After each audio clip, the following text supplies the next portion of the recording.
ਜ਼ੁਕਾਮ ਹੋ ਜਾਂਦਾ ਆ। ਵਾਟਰੀ ਆਈਜ਼ सीजनल एलर्जी होंगी है, जिस तरह बाहर है ना वैदर चेंज होंगे तो खांसी भी बहुत ज़्यादा जिन्हों की जाती नहीं हैगी, बलगम बार बार ये चीज़ां हो जांदियां। उहदे वास्ते इस दवाई के नाल ना आंवला अपनी डाइट विच जरूर शामिल करो जिन्होंने भी होंगी है, क्योंकि मेरी तो काली मिर्च नाल ही ठीक हो गई सी है ना। होर चीज़ां मैं खा रही सी, मैनू नहीं हैगी हुण, बट मैं तुहाडे वास्ते ये चीज़ बनाने लगी हाँ, तो देख लिओ।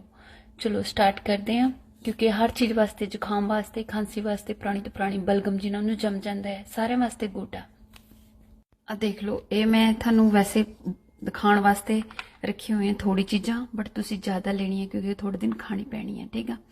इस करके तुसी अपने हिसाब नाल ले लो। जिस तरह मैं तो ये छोटा टीस्पून कह लो है ना, इन्नी क्या तो तुसी 10-10 ग्राम कर सकते हैं, 20 ग्राम कर सकते हैं, वो तुहाडे उपर आ कि तुसी किन्ने दिन दी बनानी है। तो चीज़ां देख लो किहड़ी-किहड़ियां, ये सारियां सेम क्वांटिटी च लेनियां 5 चीज़ां, तो ये 4 गुना ज़्यादा लेने हैं मुनक्के, ठीक है। तुसी जिन्ना भी अमाउंट बनाना, ये मैं तुहानू दिखाने वास्ते बना रही हूँ क्योंकि मेरी तो ठीक हैगी हुण है ना।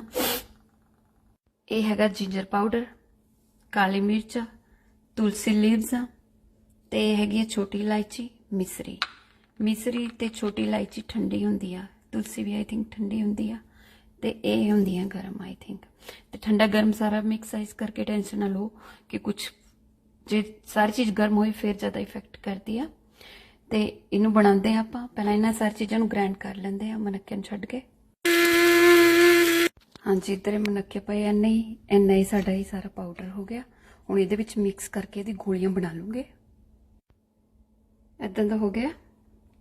हुण गोलियां बनाऊंगे, इन्नी के 2-2 गोलियां तुसी सवेरे सामना खाना खाने तो जिस तरह अद्धा घंटा पहला कोसे पानी नाल लेनियां, चबा के खा लो, चाहे करते रहो कुछ दिन। तो ये नाल ना नक दे विच तुसी ना चाहे सरों दा तेल जे लगा सकते हो लगाया करो, या फिर मैं तो देसी घ्यो लगांदी हाँ, उहदे नाल भी बहुत फर्क पैंदा।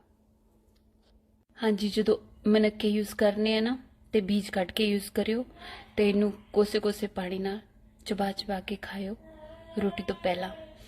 तो ट्राई करके देखो, बहुत ही गुड रेमेडी है। तो यह बच्चों भी दे सकते हैं तुसी जे बच्चों को यह एलर्जी इशू हैगा।